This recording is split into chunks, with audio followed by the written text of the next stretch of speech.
Welcome to our channel English Avenue, where you improve your spoken English every day with listening practice, knowledgeable content, and inspiring stories that help you grow. If you are new here, make sure to subscribe and turn on the notification bell so you never miss our powerful and informative videos. Today, we bring you the inspiring life story of one of the greatest visionaries the world has ever seen, Dr. APJ Abdul Kalam, a man who went from selling newspapers as a child to becoming the 11th President of India. A scientist, a leader, a teacher, and above all, a true humanitarian, he dedicated his entire life to the progress of his country. Unlike most politicians, he became the president not because of power or money, but because of his honesty, intelligence, and love for the people. He was a man of simplicity, a philanthropist, and a source of motivation for millions. Abul Pakir Jainulabdin Abdul Kalam was born on the 15th of October 1931 in a small town called Rameswaram in Tamil Nadu, India. His family was poor, but they were known for their honesty and kindness. His father, Jainulabdin, was a simple boat owner and an imam at the local mosque. He was a deeply spiritual man who believed in hard work and discipline. His mother, Ashiama, was a kind-hearted woman who would often feed poor people in their neighborhood, even when they didn't have enough for themselves. Kalam was the youngest in his family, with 4 brothers and 1 sister. Despite their struggles, his parents always taught their children values of honesty, kindness, and respect for others. But life was not easy. Since they were not rich, young Kalam had to start working from an early age. He would wake up before sunrise to help his cousins sell newspapers. Imagine a little boy, barely 10 years old, waking up in the cold mornings, running from one house to another just to earn a few coins. But he never complained. Instead, he loved his job because it allowed him to read newspapers and learn about the world. Even though his family was poor, Kalam was rich in dreams. From a young age, he was fascinated by the sky, stars, and planes. He wanted to become a pilot and fly high like birds. But he didn't know how difficult that journey would be. Kalam was an extremely bright student. He studied at Schwartz Higher Secondary School, where he developed a deep love for mathematics and science. However, life was not always fair to him. One day, when he was just a child, something happened that left a deep impact on him. At school, he had a close friend who was a Brahmin, a higher caste in India. They often sat together in class. But one day, the teacher insulted Kalam and asked him to sit at the back of the class just because he was a Muslim. This was a painful moment for young Kalam. He couldn't understand why people treated others differently based on religion. But something amazing happened. His friend's father, a Hindu priest, heard about this incident and was very angry at the teacher. He told the school, "No child should be treated differently because of religion or caste. Education is for everyone." Because of this, the teacher apologized and never discriminated against Kalam again. This moment shaped Kalam's entire life. It taught him that knowledge and kindness were greater than any religion. Another challenge Kalam faced was lack of electricity at home. His family was too poor to afford lamps, so he studied under a kerosene lantern every night. Even when the light was dim and smoke filled the room, he never gave up. His hunger for knowledge was stronger than any difficulty. His teachers noticed his hard work and intelligence. One of his teachers, Siva Subramania Iyer, was especially important in his life. He taught science and always encouraged Kalam to dream big. One day he took Kalam to the seashore and explained how birds fly.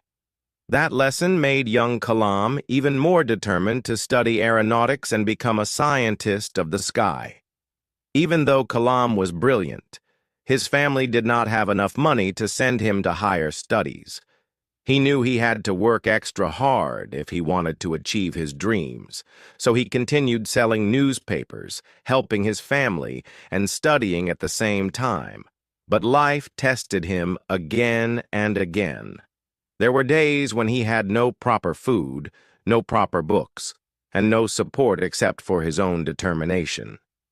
Yet, he never gave up. One thing that kept him strong was his mother's love. She always told him, "If you want something, work for it.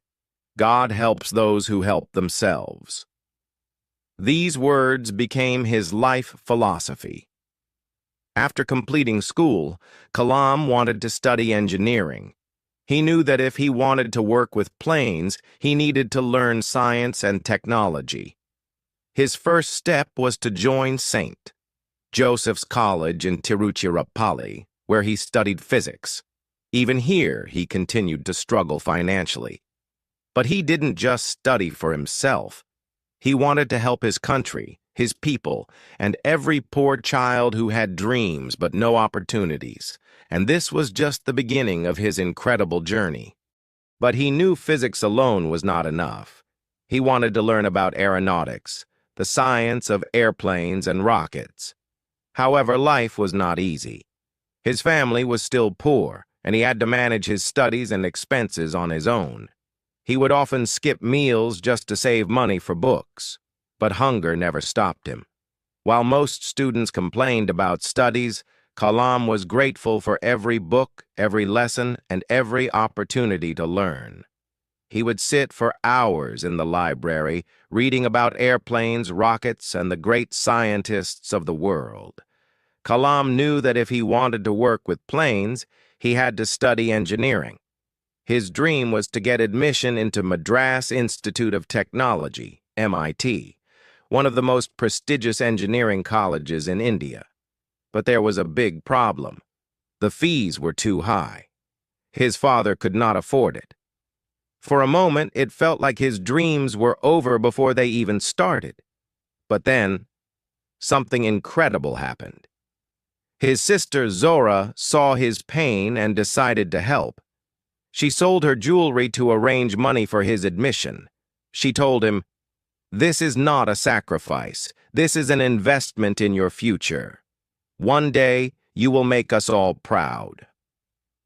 With her help and support, Kalam finally joined MIT, where he studied aeronautical engineering.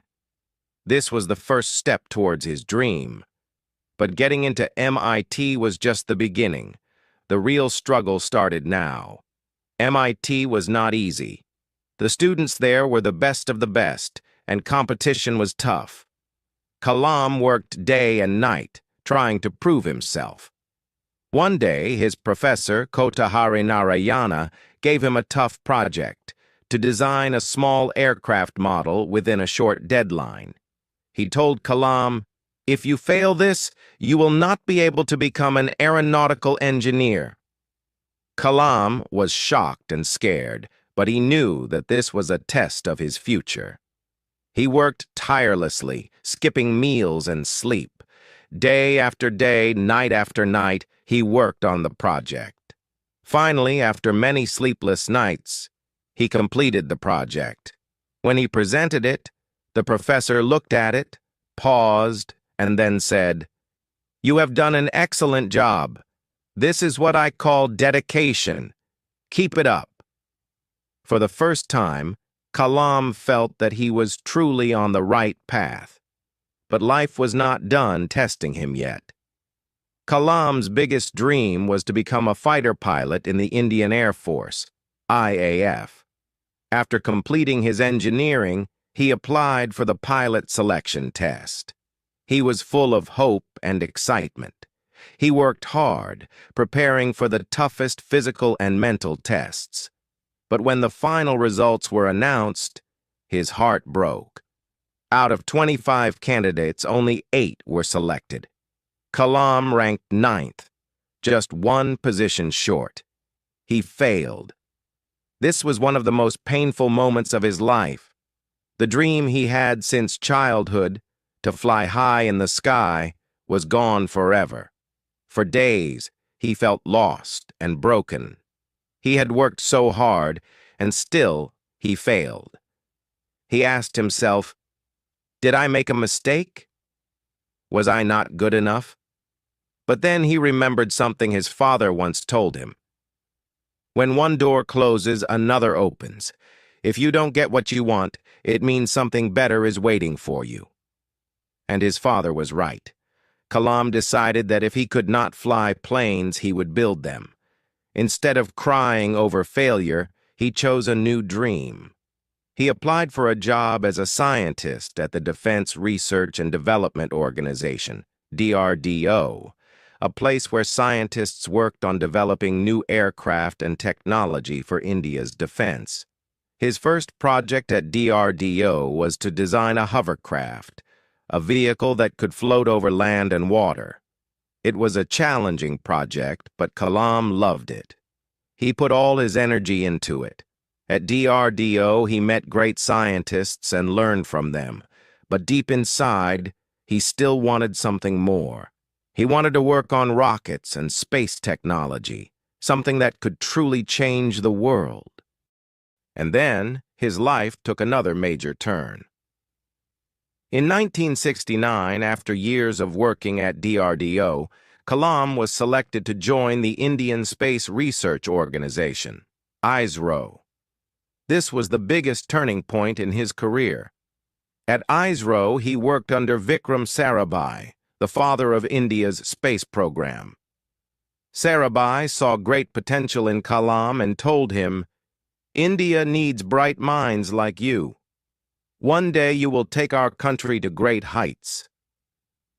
Kalam's first major project at ISRO was to build India's first satellite launch vehicle, SLV-3. This was a huge responsibility, and many people doubted whether India could do it. But Kalam was determined.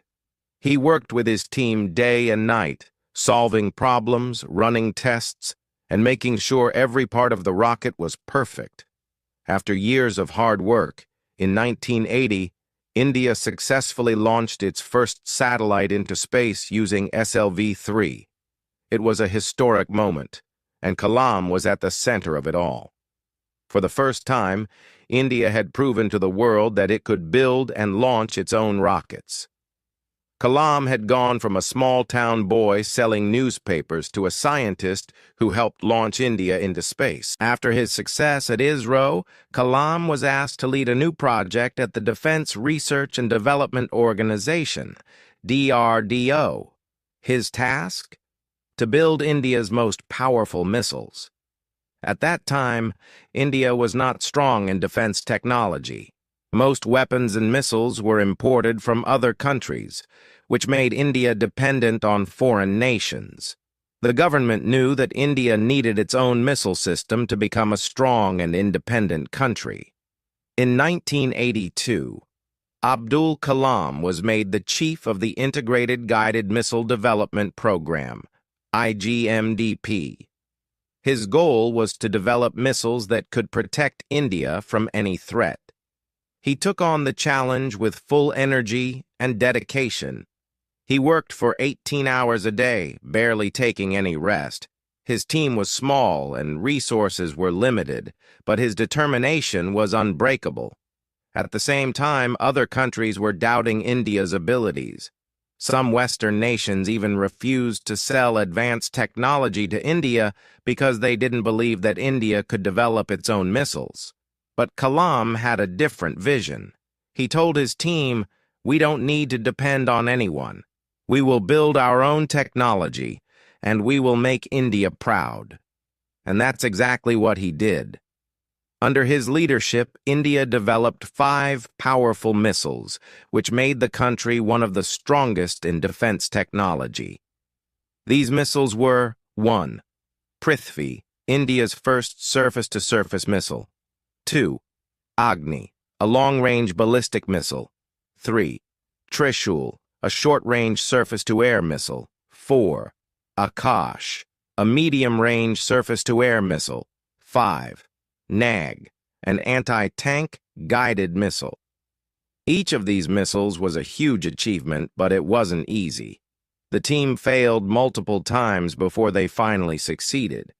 One of the biggest challenges was the first test of Agni missile.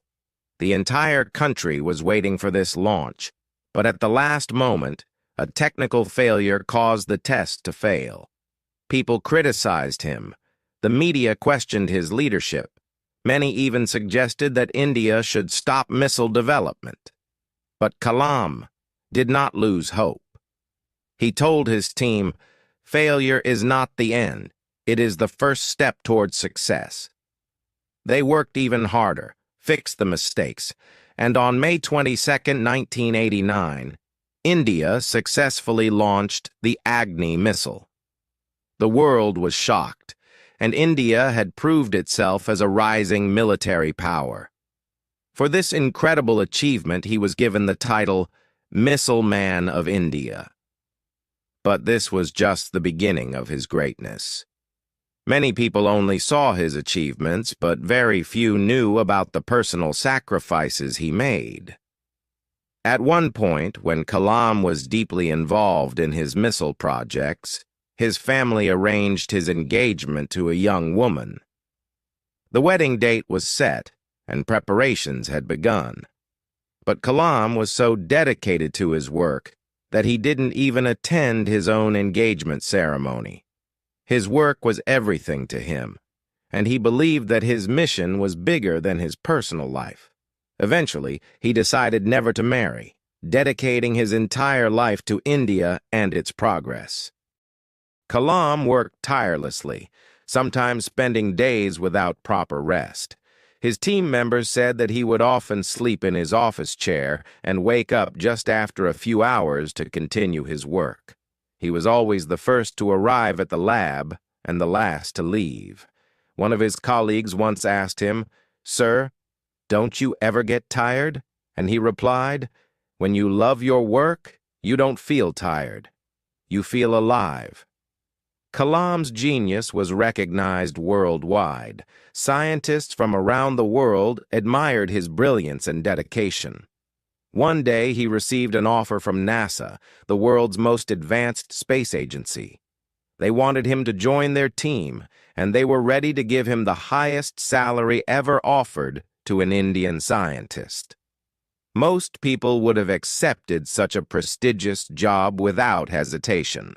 But Kalam refused the offer.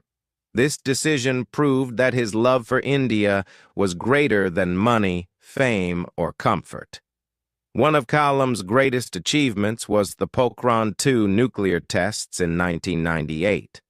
At that time, India was not recognized as a nuclear power, and many powerful countries pressured India to stop nuclear testing. But the Indian government, under Prime Minister Atal Bihari Vajpayee, secretly planned a nuclear test, and Kalam was the chief scientist leading the mission. The test had to be executed in complete secrecy because the U.S. and other countries were watching India through satellite surveillance. Kalam and his team worked underground, making sure no one could detect the operation.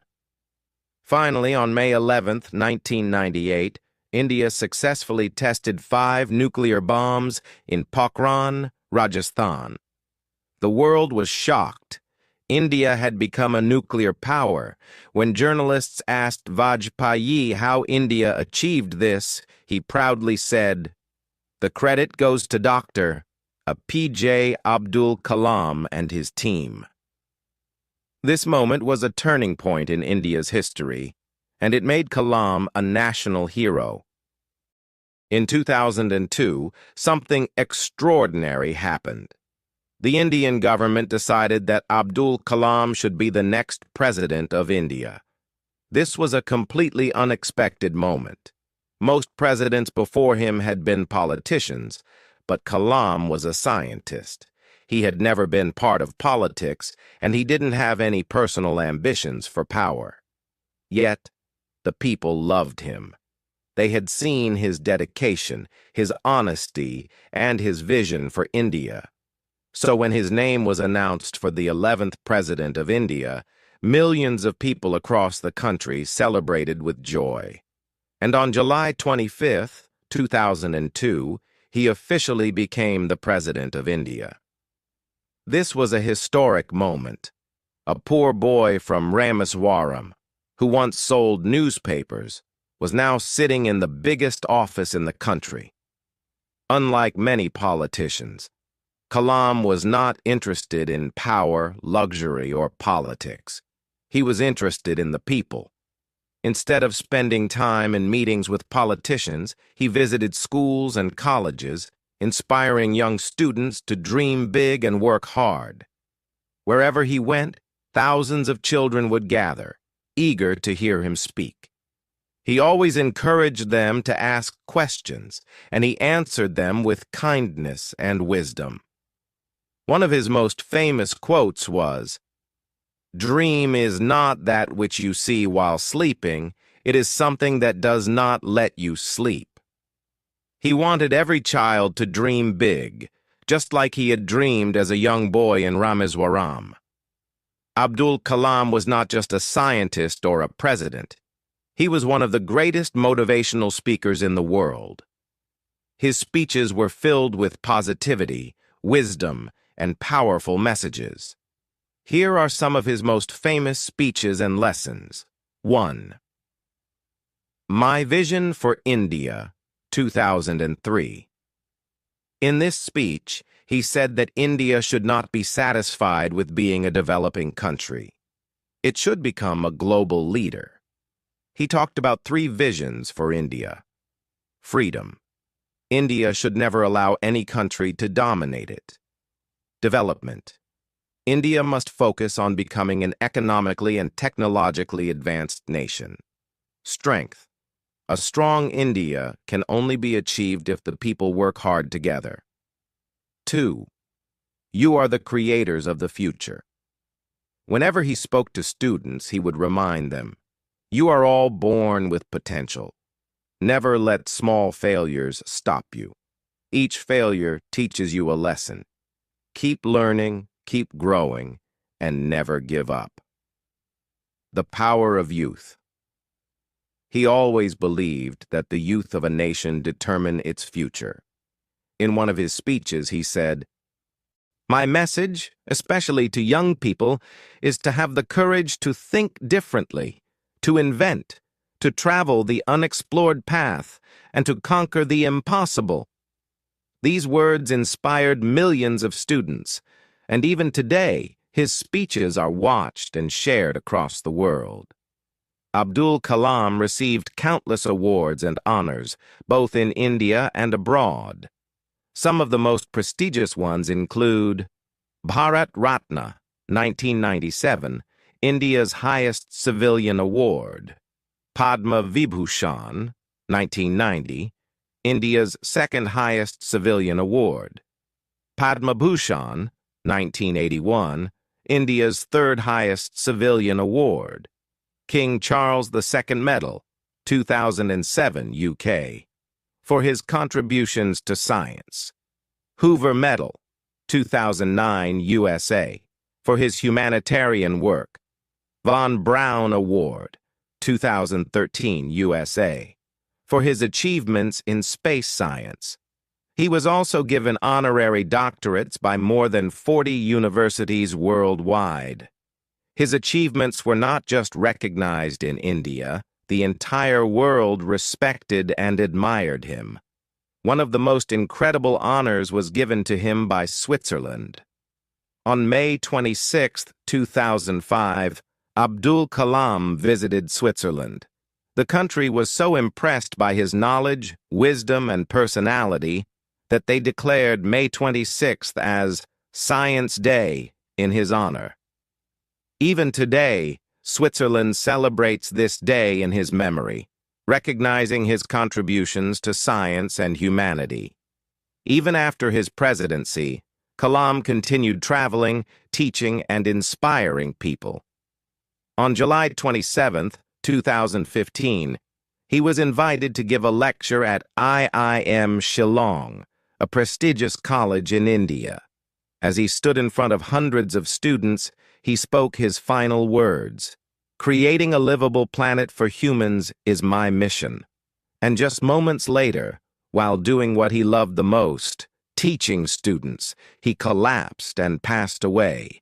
His sudden death shocked the entire nation. People across the world mourned his loss. Millions attended his funeral, and his final resting place in Rameswaram has now become a place of respect and remembrance. Even though he is no longer with us, his words still inspire millions. He left behind a message for all of us. Believe in yourself. You have the power to change the world. Dream big and work hard. No dream is impossible. Never stop learning. Knowledge is your greatest weapon. Stay humble. Success means nothing if you do not stay kind and humble. Help others. True happiness comes from making others' lives better. His life was a story of struggle, hard work, and greatness. From a poor boy in Rameswaram to becoming the President of India, he proved that nothing is impossible. Today, Abdul Kalam is not just a name. He is a symbol of inspiration, dedication, and greatness. His books, like Wings of Fire, Ignited Minds, and You Are Born to Blossom, continue to guide young minds across the world. His teachings will never be forgotten. His life proves that one person can truly change the world. So let's honor his memory by following his advice, dreaming big, and working hard to make the world a better place. As he once said, don't take rest after your first victory, because if you fail in the second, more lips are waiting to say that your first victory was just luck.